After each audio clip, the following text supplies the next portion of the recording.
Bueno, muchísimas gracias ante todo al doctor Gabriel Stiglitz, que ha tenido la enorme generosidad de invitarme a participar de este elenco de autores y expositores para este curso tan interesante sobre el nuevo Código Civil y Comercial de la Nación, cuya redacción estuvo a cargo de la Comisión de Reformas integrada por los doctores Ricardo Luis Lorenzetti, Elena Hayton de Nolasco y Aida Kemelmacher de Carlucci. Me han pedido en líneas generales que sintetice algunas ideas básicas del título preliminar y posteriormente de lo que sería la parte general del derecho civil y cómo ha quedado la redacción plasmada en el nuevo Código Civil. Creo que sobre el título preliminar se explayó en este mismo evento el doctor Ricardo Lorenzetti, motivo por el cual no quiero caer en reiteraciones, sino simplemente señalar que algunas pautas metodológicas y de fondo que adoptó la comisión que me parecen muy interesantes. En primer lugar, creo que este es un código que ha introducido nuevos paradigmas o que los ha recogido los nuevos paradigmas porque eran en última instancia, como lo ha señalado la doctora Hayton en una exposición reciente, en realidad era el derecho viviente que ya estaba en la comunidad científica, que ya estaba vivo en la sociedad jurídica y que en definitiva la Comisión de Reforma los ha incorporado a un código, por así decirlo, de derecho privado. Algunos de estos paradigmas son verdaderamente muy interesantes y necesarios. Necesarios porque, producida la constitucionalización de la cultura jurídica, indudablemente que era necesario ajustar muchos institutos que estaban en el Código Civil, que databa ya del siglo XIX, a los tiempos modernos. Había que reagrupar institutos que estaban diseminados debido a la hemorragia emancipatoria que leyes especiales habían generado sobre el Código de fondo, motivo por el cual tanto en el derecho civil y mucho más en el derecho comercial se había producido una dispersión de leyes que llevó a un cuadro desdoroso para un derecho privado activo y eficiente, que un autor italiano lo llegó a denominar casi con ironía como un proceso de descodificación del derecho privado. Esa fue la situación de origen con la que se encontró la Comisión de Reformas para comenzar la tarea de redacción. Creo que en líneas generales este es un código, diría yo, moderno, de lectura fácil, sencilla, de comprensión accesible. Creo que tiene muchos beneficios desde el punto de vista metodológico. Desde lo sustancial, creo que hay que marcar algunas cualidades que son importantísimas. En primer lugar, se trata de un código que, a diferencia del código de Vélez, que tenía la impronta de, diría yo, del liberalismo y hasta del iluminismo jurídico, que había sido elaborado pensando en un individuo abstracto, este código recoge lo que sería al hombre situado, al hombre concreto, en su específica realidad existencial. Por eso que a lo largo del código ya no nos vamos a encontrar como en el código de Vélez con el contratante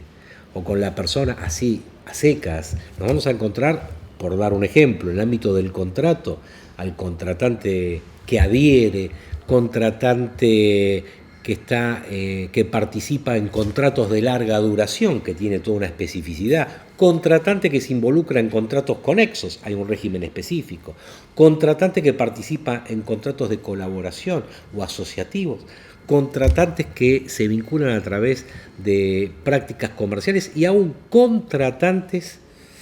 que incluyen dentro de las estipulaciones, diría yo, aspectos vinculados a derechos personalísimos o a derechos fundamentales, que también están contemplados en el nuevo Código Civil. En definitiva, y por dar solo un ejemplo, esto es ubicar al contratante dentro de su concreta y real situación existencial, sea lo cultural, sea por lo económico, sea por lo social o sea por lo comercial. En definitiva, se trata de ajustar la regulación a la situación concreta con la que el individuo participa en la celebración del contrato. Este aspecto, que yo lo menciono a nivel del contrato, lo podríamos extender en otros sucesivos capítulos vinculados a otras áreas del derecho privado. Podríamos hablar, por ejemplo, que aquí en este código tiene inserción el paciente, tiene inserción el consumidor, el discapacitado, el menor que participa ya en las tomas de decisiones, sobre todo en relación al cuidado de su cuerpo, las comunidades indígenas, los sujetos representados en sus intereses a través de procesos colectivos y los bienes colectivos. En fin, acá hay una concretización del sujeto de derecho privado, lo que es un aporte moderno y necesario para poder plasmar una regulación que se ajuste a las verdaderas necesidades del sujeto de derecho privado contemporáneo. Digamos, un sujeto no ya igual ante la ley, sino, diría yo, igual por la ley. Gracias a que el legislador se ocupa en concreto de ese tipo de contratante, ese tipo de persona y de sus situaciones jurídicas subjetivas, es lo que le permite realmente que se ajuste la regulación jurídica a sus verdaderas y reales necesidades. El código comienza con un título preliminar que es muy importante porque realmente tiene en los capítulos que abarca el capítulo primero sobre el derecho, luego un capítulo segundo sobre la ley, un capítulo tercero que es el ejercicio de los derechos y el cuarto que son un capítulo referido a los derechos y los bienes. Creo que este título preliminar, como lo ha dicho el doctor Lorenzetti en alguna exposición que dio días atrás, es el pórtico de entrada al código. Por eso es muy importante, a mi modo de ver, para la comprensión de las normas que le siguen, el entendimiento claro y oportuno de todos los artículos que nosotros encontramos acá en el título preliminar. Sé que muchos de ellos ya fueron analizados en este curso. Quiero decir que se ha mejorado muchísimo los proyectos incluso anteriores, se ha establecido un capítulo vinculado al derecho, que es una problemática, y otro más concreto vinculado a la ley, que también tiene sus propios aspectos problemáticos, entre ellos el sempiterno problema de la eficacia temporal de las normas que están en el artículo 7, y que cabe destacar que solamente se introduce una novedad con respecto a las normas supletorias en los contratos que ahora seguidamente vamos a explicar. En líneas generales diríamos que este artículo 7 reproduce el artículo 3, que a mi modo de ver es una norma ya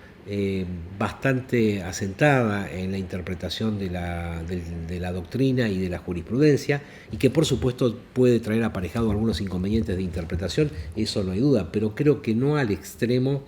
de justificar, como se ha propuesto por un destacado jurista argentino, la necesidad de hacer una ley, diría yo, adicional, en el cual se establecieran artículo por artículo cómo entraría en vigencia con relación a las situaciones jurídicas existentes.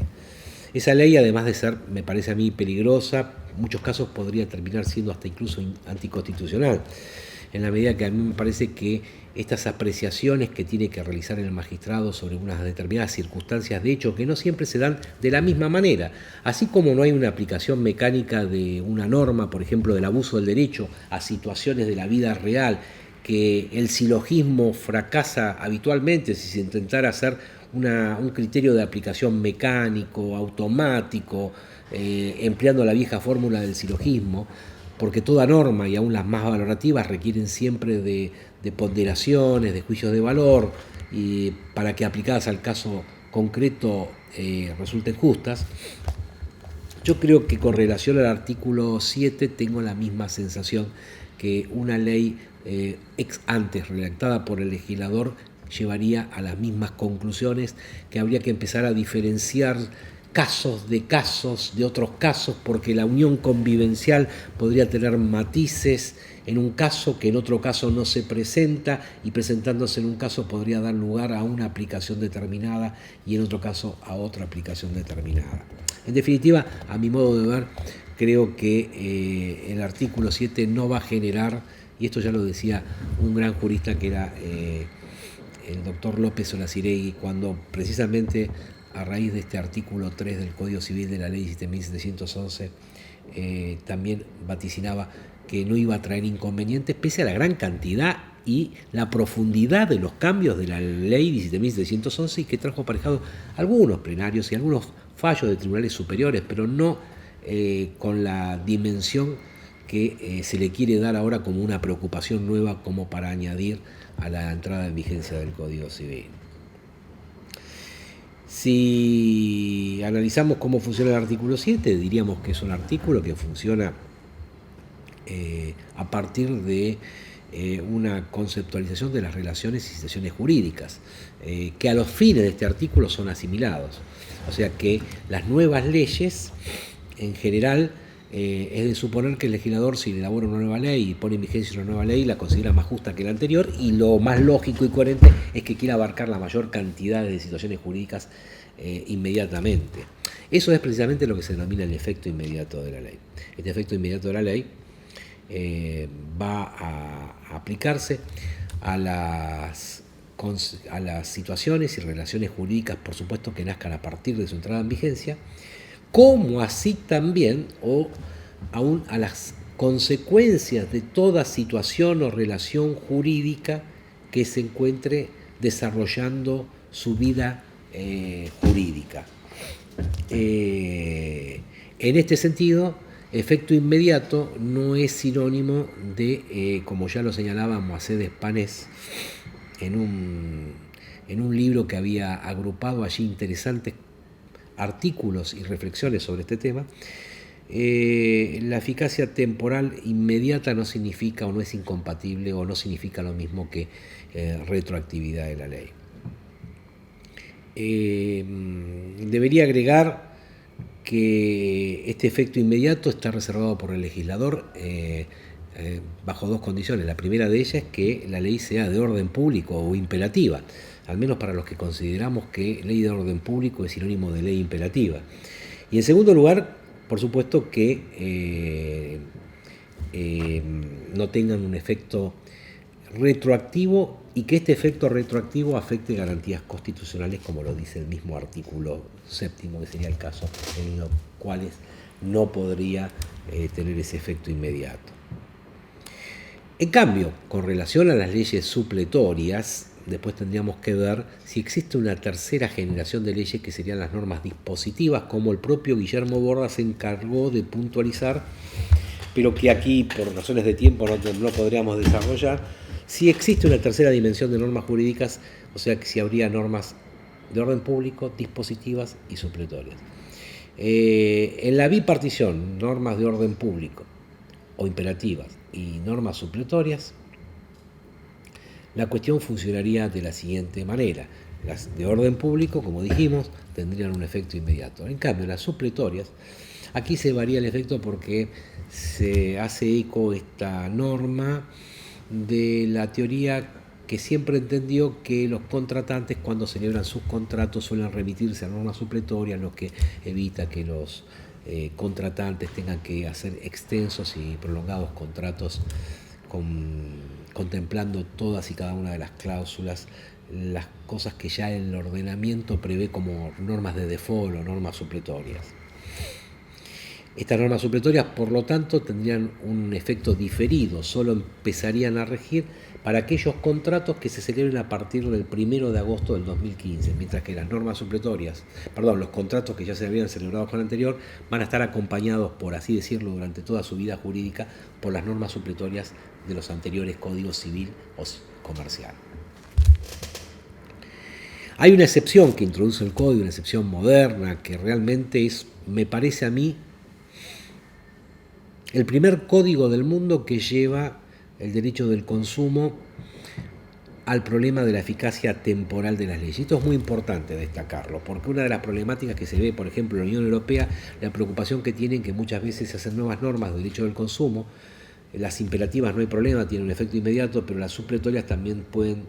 generarse efectos diferidos, no obstante que sean, quise decir, más favorables al consumidor. Por eso que el código establece una excepción, que es que textualmente, o para decirlo textualmente, las nuevas leyes supletorias no son aplicables a los contratos en curso de ejecución, cosa como lo hemos visto, con excepción de las normas más favorables al consumidor en las relaciones de consumo. O sea, que si tenemos una nueva norma supletoria, por ejemplo, que el Código Civil y Comercial contiene una nueva regla, una nueva norma, un nuevo precepto supletorio, y es más favorable al consumidor o para el consumidor, se le va a aplicar la nueva norma supletoria. Tomemos un ejemplo. Supongamos que analizamos el caso del plazo. Bueno, pues bien, el plazo en el Código de Vélez, como sabemos, estaba destinado en beneficio de ambas partes, del acreedor y del deudor. Motivo por el cual ahí se establecía un valladar para que el deudor pudiera o aspirara a cancelar un crédito antes de tiempo, porque habiendo sido el plazo establecido en favor de ambas partes, salvo que las partes hubieran pactado una cosa distinta, tenían que someterse a ese beneficio del pacto para ambas del plazo para ambas partes. Si el contrato es, diríamos, discrecional, un contrato paritario, un contrato entre empresas, por ejemplo, bueno, pues bien, esa norma seguiría funcionando, la norma de Vélez seguiría funcionando en esos contratos que fueron celebrados con anterior al 1 de agosto. Pero si se trata de un contrato bancario de consumo, por dar un ejemplo, a partir del 1 de agosto, de no haber nada estipulado en el sentido diverso, comenzaría a regir la nueva norma del Código Civil y Comercial, y el plazo, a diferencia del Código de Vélez, está en principio en beneficio del deudor, con lo cual el deudor podría ir y cancelar el crédito antes de tiempo, y no podría el acreedor valerse del beneficio de ambas partes o del plazo en beneficio de ambas partes para negarse a la recepción de la prestación. Esto es en líneas generales lo relativo a la eficacia temporal de las normas.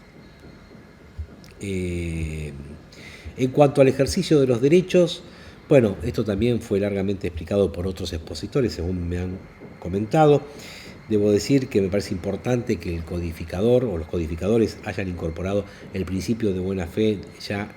a esta altura del código, en el artículo 9, que me parece que es una función jurígena de la buena fe que abarca todo tipo de situaciones y relaciones jurídicas, motivo por el cual es el lugar exacto donde se tendría que presentar la buena fe en sociedad dentro de un articulado de un código.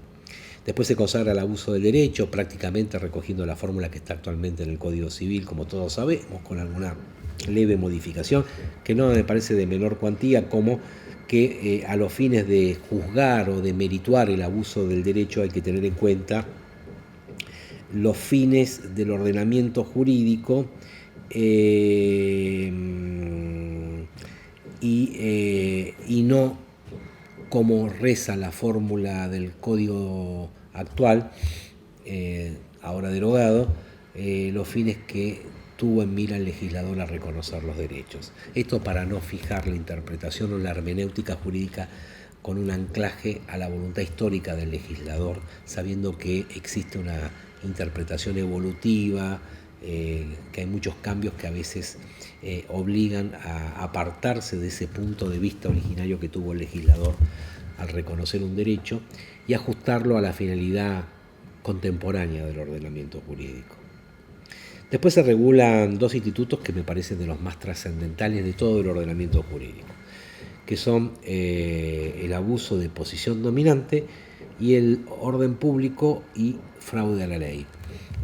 No tenemos tiempo acá de extendernos demasiado sobre estos institutos. Sí quiero decir que el abuso de posición dominante que está en el artículo 11 ya le da al contrato un marco conceptual de donde posicionó la Comisión de Reformas la importancia de la libertad contractual en el mercado. Por eso dice en el artículo 11 que lo dispuesto en los artículos 9 y 10 se refiere a la buena fe y al abuso del derecho, se aplica cuando se abuse de una posición dominante en el mercado. Quiere esto significar que el legislador pretende que haya transparencia en el mercado, que haya libre competencia en el mercado, que haya suficiente información en el mercado a los fines de que el contrato pueda celebrarse y ejecutarse con la libertad negocial que amerita para que se valorice la voluntad de los particulares en ese ámbito. En cuanto al fraude de la ley, es un instituto que no es nuevo, muy conocido en el ámbito del derecho laboral, y quienes practican cotidianamente el derecho de esa naturaleza lo podrán explicar mejor que nadie, pero en líneas generales es un aspecto que está vinculado y que es, yo diría, casi cercano al problema de la ilicitud de la causa. Casi diría que la causa del contrato hay que estudiarla conjuntamente con la causa ilícita, los motivos ilícitos y el fraude de la ley, que son tres variantes. En cuanto al fraude de la ley, bueno, como sabemos, muchas veces, a los fines de violar una norma, en lugar de directamente pactar algo en forma contraria a una norma imperativa, lo que convertiría al pacto o a la estipulación en ilícita o antijurídica, directamente se usa una ingeniería un poco más elaborada y se lleva adelante lo que se denomina la elusión de normas a través de la cobertura o el uso o el empleo de una norma de cobertura a los fines de violar la finalidad de una norma imperativa. En este caso, el acto debe ser sometido por el juez a la norma imperativa que se trata precisamente de eludir. Y después, el título preliminar se cierra con un capítulo cuarto destinado a los derechos y a los bienes. Quiero decir que el artículo 14 me parece muy importante tener en cuenta que se consagra la categorización de las posiciones subjetivas, que esto es muy importante tenerlo en cuenta. Si me pidieran que hiciera un panorama de las situaciones subjetivas del Código Civil, diría que tenemos, por un lado, los derechos individuales, a los que ahora podemos precisar cuáles son. Después tenemos los derechos de incidencia colectiva, entre los que, a mi modo de ver, no obstante la supresión que realizó el Poder Ejecutivo sobre este artículo 14, considero que subsisten tanto los derechos colectivos como los derechos los intereses individuales homogéneos, que también tienen una incidencia colectiva. ¿Qué situaciones jurídicas subjetivas están reconocidas en el Código Civil? Bueno, en primer lugar, el derecho subjetivo. También el interés de hecho o el interés simple está reconocido en la parte de responsabilidad civil. La lesión a un interés no reprobado por el derecho ya puede dar lugar a un daño, con lo cual significa que los intereses de hecho merecedores de tutela ascienden y adquieren una dimensión jurídica dentro del ordenamiento jurídico, siempre y cuando, por supuesto, no sean contrarios al ordenamiento jurídico. También el interés razonable, por ejemplo, en materia de prevención del daño se dice que quien tiene un interés razonable puede accionar para prevenir un daño, con lo cual estaremos obligados a posicionar dentro del cuadro de situaciones jurídicas subjetivas al interés razonable. También el Código consagra hipótesis de interés legítimo, con lo cual tendríamos el interés de hecho, para ir de abajo hacia arriba, el interés de hecho, el interés razonable, el interés legítimo, el derecho subjetivo, y a su vez dentro de los derechos subjetivos tendríamos derechos subjetivos individuales homogéneos, individuales puros y colectivos. Esa es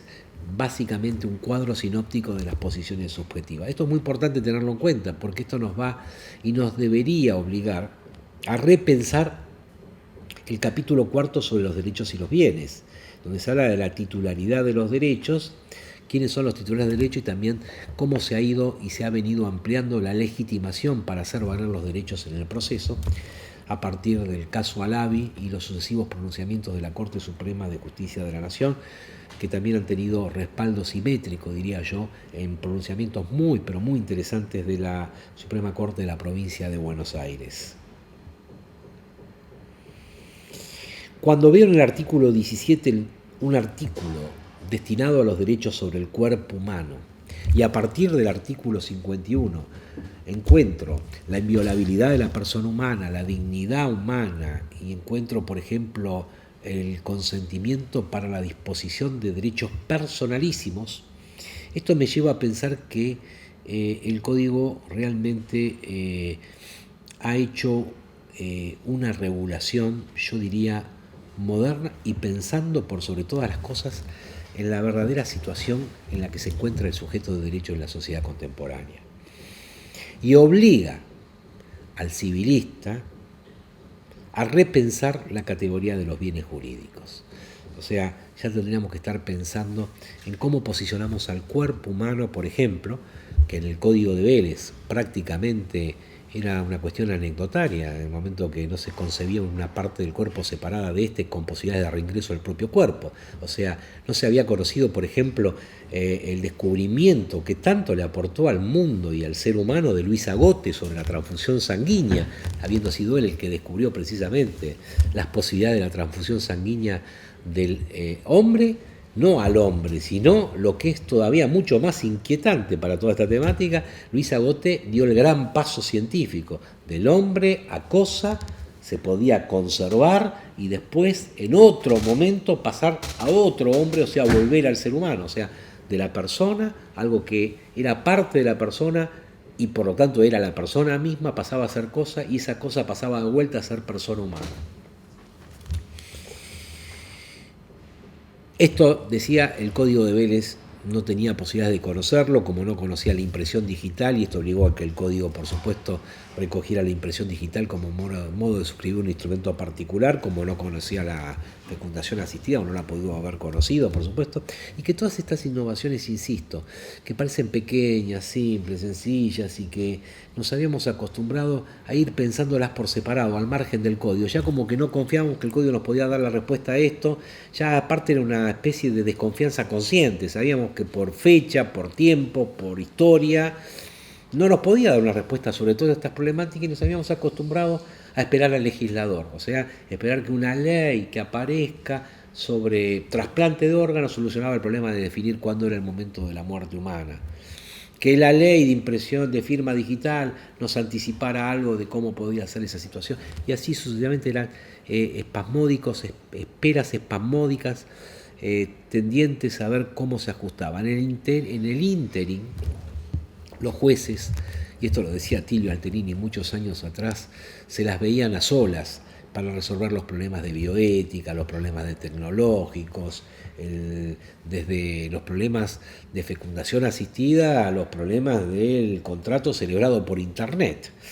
Todo lo cual verdaderamente no es la manera más conveniente de relacionar al derecho privado con el sujeto de derecho, con las personas. Un mérito del código es precisamente esto. Se podrá compartir o se podrá compartir en mucho, en poco, en menos o en más, pero el código y la comisión de reformas, a los tres juristas que mencioné me refiero, con el apoyo de más de un centenar de juristas y de congresos sobre los que se apoyaron, sobre el proyecto de 1998, el de la Comisión Federal de 1993, el del Poder Ejecutivo de 1993, y aún de anteproyectos anteriores, han tomado el toro por las astas y han regulado todas estas problemáticas. Pues bien, si miro el último capítulo, podríamos hacer prácticamente un curso nuevo en la Facultad de Derecho. Titularidad de los derechos, ya daría mucho para que habláramos a partir del artículo anterior de los intereses o de los derechos de incidencia colectiva, con relación al concepto de bienes y cosas, a los derechos sobre el cuerpo humano y a los derechos de las comunidades indígenas, que es el artículo 18 con el que se cierra el título preliminar. Tema de capacidad y de la persona humana, que comienza con el artículo 19. Sobre el artículo 19 en sí mismo, que es el comienzo de la existencia, no puedo aportar nada nuevo a lo que ya el debate extenso e inveterado los juristas le han dedicado a este tema en los últimos años. Creo que aquí hubo una reforma, a mi modo de ver, que postergó la definición. Creo que el artículo 19, en la versión que había hecho la comisión redactora, me parecía que tomaba una posición. Este artículo 19 posterga, deja las cosas como estaban, casi en los mismos términos, casi no, en idénticos términos que la Convención de Costa Rica de Derechos Humanos, en el sentido que la existencia de la persona humana comienza con la concepción. No nos falta definir este último aspecto. Artavia Murillo es un fallo de la Corte Interamericana que ha definido este tema y que creo que ese fallo, sin lugar a dudas, gravita en el entendimiento que debe dárselo, se le deberá dar a este artículo 19. Pero insisto, es una cuestión sensible, una cuestión que depende de apreciaciones valorativas y por sobre todas las cosas axiológicas y estimativas, motivo por el cual mucho más yo no puedo aportar y que creo que el debate es lo suficientemente conocido por todos. Sí me parece interesante señalar algunos aspectos de capacidad, o como dos líneas sobre la capacidad. Primer gran renovación en materia de capacidad. Hay un mundo que es la capacidad para los actos patrimoniales. Allí la capacidad tiene que funcionar de la manera que la conocemos, en la regla del todo o nada, se es capaz o se es incapaz. Allí hay reglas claras y precisas con una edad, me refería, determinada. En cambio, en materia de lo que serían los actos extrapatrimoniales, o los que se podrían denominar actos personalísimos,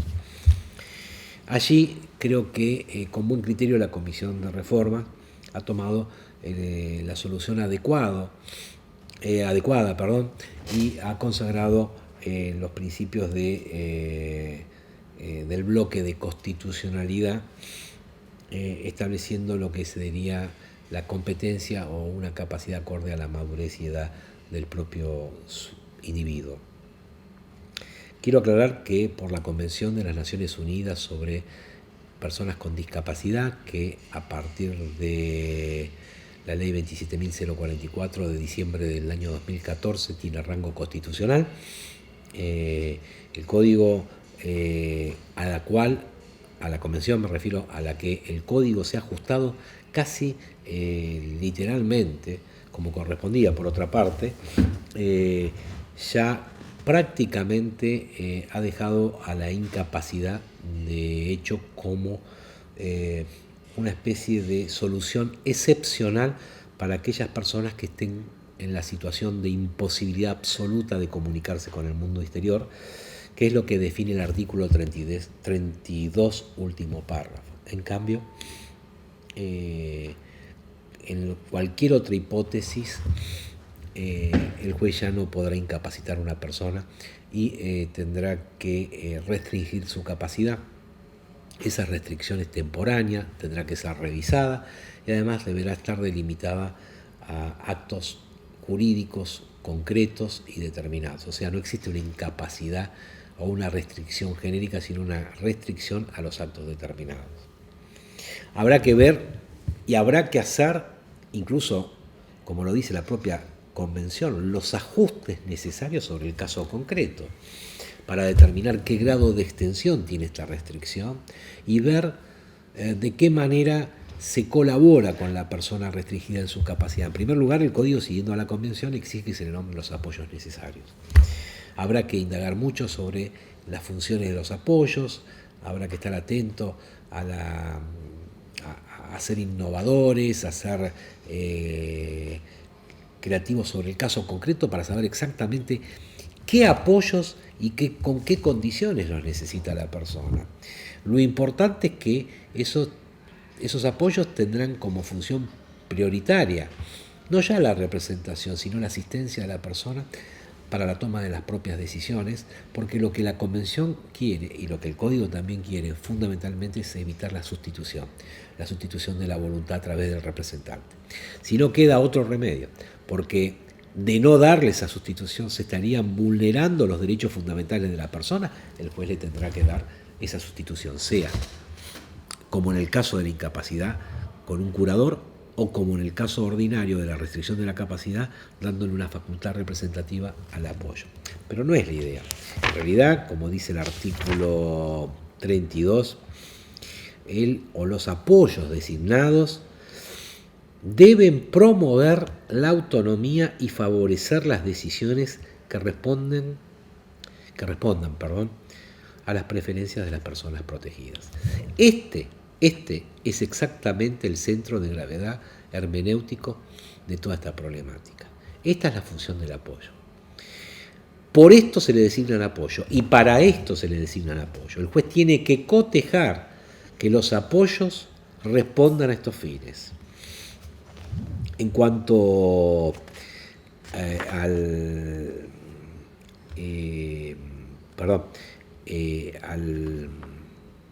sistema de apoyos, hay que ir al artículo 43 del Código Civil, que define qué es apoyo.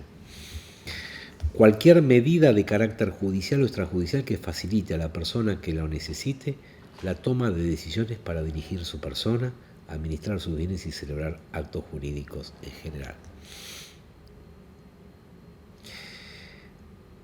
Las medidas de apoyo, dice el Código, tienen como función la de promover la autonomía. Yo diría la autonomía y la autodeterminación, y facilitar la comunicación, la comprensión y la manifestación de voluntad de la persona para el ejercicio de sus derechos. Fíjense que no dice que representa a la persona en la manifestación de la voluntad, sino que dice exactamente lo contrario, que lo asiste para que aquel pueda manifestar su voluntad en orden al ejercicio de sus derechos. El artículo 26 ya es conocido, ya se ha hablado en este curso, según la guía que me han otorgado, con respecto al ejercicio de los derechos por la persona menor de edad, según o a la luz del criterio de madurez suficiente por todos conocidos. Si esto va a traer problemas y que tantos sustos trajo aparejado en algunos ámbitos, sobre todo notariales, yo la verdad no termino de entender, fuera de los casos patrimoniales, donde sí se requiere una certeza por una cuestión de protección del tráfico jurídico, pero las decisiones vinculadas a la autonomía, vinculadas a la autodeterminación del individuo consigo mismo, o sea, vinculadas a su propia mismidad y a la luz de las convenciones que integran internacionales y el bloque de constitucionalidad, sinceramente cualquier otra solución que hubiera adoptado el Código me parece que hubiera nacido ya fulminada de anticonstitucionalidad.